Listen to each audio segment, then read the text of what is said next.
एक छोटे से कस्बे में रहती थी अनन्या, एक ऐसी लड़की जिसके सपने आसमान को छूने की चाह रखते थे।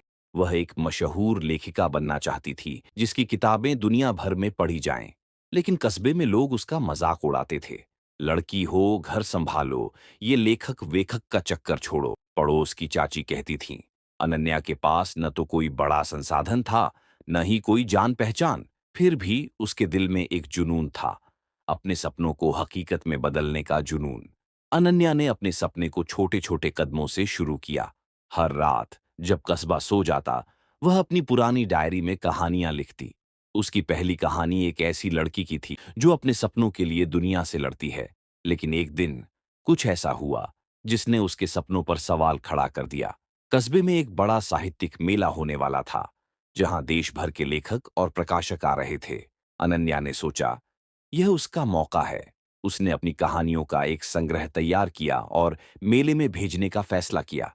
लेकिन सस्पेंस यह था कि उसका संग्रह गलती से एक स्थानीय गुंडे, विक्रम, के हाथ लग गया। विक्रम कस्बे का दबंग था, जो मेले का आयोजन कर रहा था और उसे अपने फायदे के लिए इस्तेमाल करना चाहता था। उसने अनन्या को बुलाया और धमकी दी, अगर तुम चाहती हो कि तुम्हारी कहानियां प्रकाशक तक पहुंचे, तो मेरे लिए एक कहानी लिखो जिसमें मेरी तारीफ हो, नहीं तो तुम्हारा सपना यहीं खत्म हो जाएगा। अनन्या का दिल टूट गया। उसके सामने दो रास्ते थे, या तो वह विक्रम की बात मान ले और अपनी सच्चाई से समझौता करे, या फिर अपने सपनों के लिए और मेहनत करे। उसने दूसरा रास्ता चुना। उसने रात रात जागकर एक नई कहानी लिखी, जो इतनी जबरदस्त थी कि उसमें न तो विक्रम की तारीफ थी, न ही उसका कोई जिक्र। यह कहानी थी एक ऐसी लड़की की जो अपने दृढ़ संकल्प से हर बाधा को पार करती है। मेले का दिन आया। अनन्या ने अपनी कहानी गुप्त रूप से एक छोटे प्रकाशक को भेज दी। लेकिन विक्रम को इसकी भनक लग गई। उसने अपने आदमियों को मेले में भेजा ताकि अनन्या की कहानी को प्रकाशक तक पहुंचने से पहले ही नष्ट कर दिया जाए। अनन्या को यह बात पता चली और उसका दिल धक धक करने लगा। क्या उसका सपना यहीं खत्म हो जाएगा? अनन्या ने हिम्मत नहीं हारी। उसने अपने दोस्त राहुल की मदद ली, जो एक स्थानीय पत्रकार था। राहुल ने मेले में एक छोटा सा स्टॉल लगाया, जहां अनन्या की कहानी की कुछ पंक्तियां छापकर लोगों में बांटी गईं। लोग पढ़कर हैरान रह गए।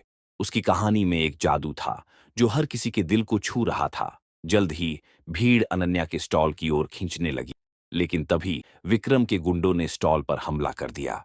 कागज बिखर गए और अनन्या का दिल बैठ गया।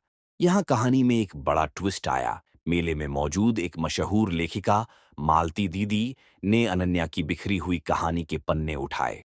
उन्होंने उसे पढ़ा और तुरंत अनन्या को ढूंढ निकाला। ये कहानी जादुई है, मालती दीदी ने कहा। तुम्हें किसी विक्रम की जरूरत नहीं। मैं तुम्हारी कहानी को अपने प्रकाशक तक पहुंचाऊंगी। अनन्या की आंखों में आंसू थे, लेकिन ये खुशी के आंसू थे।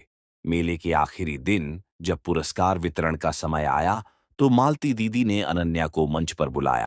उन्होंने घोषणा की कि अनन्या की कहानी को न सिर्फ प्रकाशित किया जाएगा, बल्कि उसे सर्वश्रेष्ठ नवोदित लेखक का पुरस्कार भी दिया गया। विक्रम वहां खड़ा था और चेहरा लटक गया। उसने अनन्या से कहा, तुमने यह कैसे किया? मेरे पास सारी ताकत थी। अनन्या ने मुस्कुराते हुए जवाब दिया, विक्रम जी, ताकत पैसे और गुंडों में नहीं, छोटे कदमों और दृढ़ संकल्प में होती है।